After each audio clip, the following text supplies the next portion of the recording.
সরকারি চিকিৎসালয় নে মদ জুয়ার আড্ডা চিকিৎসালয় গৃহ আছে চিকিৎসকহে নাই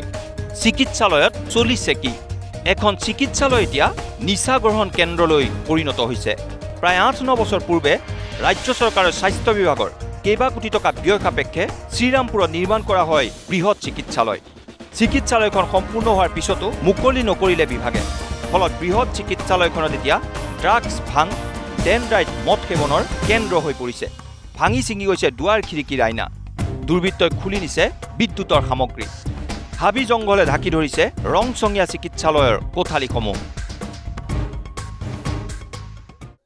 বনাই থলে বাকি কোনো ইয়াত না ওপেন কৰিলে না কিবা কৰিব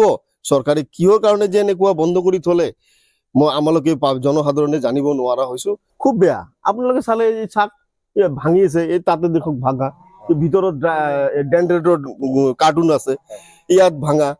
ভাঙা কোনোবাই কাৰেণ্ট চিঙা পাইপ ভাঙিছে যিবিলাক পাইপ দিছে এইবিলাক ভাঙিছে তে ইয়াত যিটো দুষ্কৃতিকাৰীৰ আড্ডা হয় তেনেহ'লে এইবিলাক ভাঙিবই এইটোতো ভাল মানুহ ইয়াত নাহে